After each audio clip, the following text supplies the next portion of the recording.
Stubs, we are back, and today the roster update has been delayed 1 week. So usually every 3 weeks we see a roster update which will make you millions and millions and trillions and billions and stubs. It'll make you lots and lots of stubs, right? We've seen that with Jacob Wilson, who went from gold to diamond last time. We've been on him for quite some time. But anyway, how do you want to change your approach, your philosophy, your investing approach, considering we have an extra week for the update?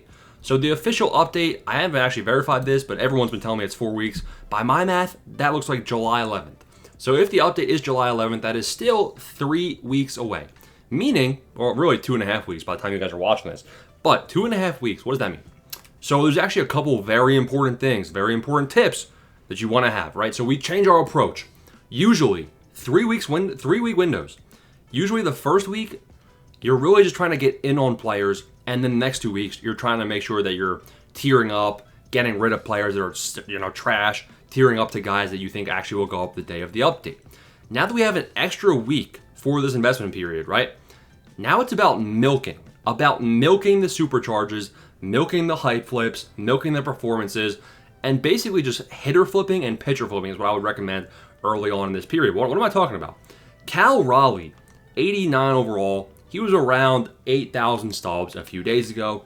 Comes out and he hits a couple of more home runs. He's supercharged. His price has doubled. In the span of 2 days, you would have made a 100% ROI. So why wait 3 weeks from now to actually double your stubs? You want to be chasing stubs along the way. Now, who are potential players that can do that? Well, I can tell you one thing. Usually, it's not going to be a diamond. Usually, I was actually very close in yesterday's roster update video to saying, go ahead and think about investing in Jacob Wilson. I think Jacob Wilson could go 87 overall. I think he could. That would return a 50% profit. 50% profit, you still want to chase double. 50% though, it's all right. We saw Josh Hader go +3 instead of +2 last time. So, 50%, it's something that you will be acceptable with, especially you can put stubs into this guy easily with 3,000 per. But considering that he's a diamond in overall, nobody's really going to be putting stubs into him. His price isn't going to react much based to a crazy performance. Whereas guys like Drew Rasmussen, Seiya Suzuki, J-Rod, Bellinger, Chapman, if some of these guys do anything insane in real life, their price can easily return you 20% ROI instantly. We've seen that recently with Seiya Suzuki. Seiya Suzuki had a 2 home run game. Let's see what his price did. His price at that bottom right there on June 21st was around $1,800, and now it's $2,700. So you're not expecting to get a 100% ROI. You're not going to double your stubs. What I would recommend is try getting 20%, 25%, 30% ROIs over the next couple of weeks by selling guys. Cody Bellinger is a great example. Somebody posted him on TikTok, and that caused his price to actually go up quite a bit. So he was around 1,600 stub max. And right off the bat, you can see if I have 750 of him, I would highly recommend coming in here and selling him just for that 300 stub profit per. So that's about, do the math, that's about 15% ROI. I would rather have 15% ROI. Why? Because over the next 3.5 weeks, 2.5 weeks, whatever, I don't even know, 2.5 weeks, right? It's such a long time that if Cody Bellinger cools off, his price can go back down to 1,600 and I can buy him back. So that's actually the second part of this.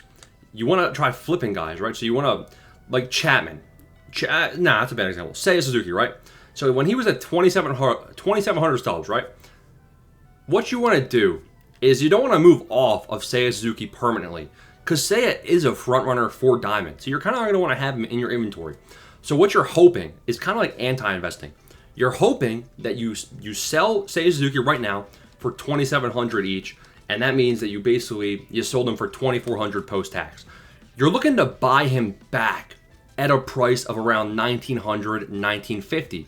So you still are looking to overpay, but you're going to get about 500 stub profit per on top, which is where your ROI comes in at about 20% if you're selling for this right now. Obviously, the ROI looks higher, but since you do want to look to buy him back, you're kind of cutting into that profit, but then you're going to get another ROI on top of that on the actual day of the investment.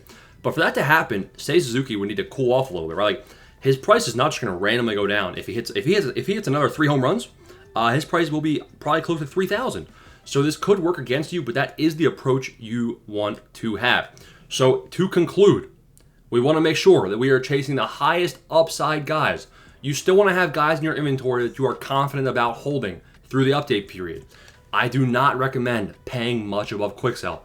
Andy Pages, while he is probably the leading diamond candidate based on fielding alone, and he now has a bunch of home runs with his low power stats, I still do not like paying 2,000 stubs, 700 stubs above quick sell when we have a 2.5 week window until the next update period. Now, yes, 1 week of this, it is a 4 week window and 1 week has already passed. So I guess you could kind of say the update period starts today. But the prices I'm seeing aren't really reflecting that. Guys that are so high in price, I would be a lot more inclined to start selling. And guys that are at quick sell, I'd be looking to do some damage with flipping. Now, not a lot of guys are at quick sell. Mackenzie Gore is kind of the only example I can think of a guy at quick sell. It's a very good buy. But there's other options out there, like Schwellenbach was a good pitcher flip. Nat Olson at 620. You want to try targeting guys that are maybe just above quick sell. Bo Bichette, say Don Rafaela. These are guys that are one day performance away from returning some hitter flip potential or turning into a great long-term hold. That is how I would recommend playing the roster update investing game over the next 2.5 weeks, boys. Smash the like and subscribe button. Thanks for watching.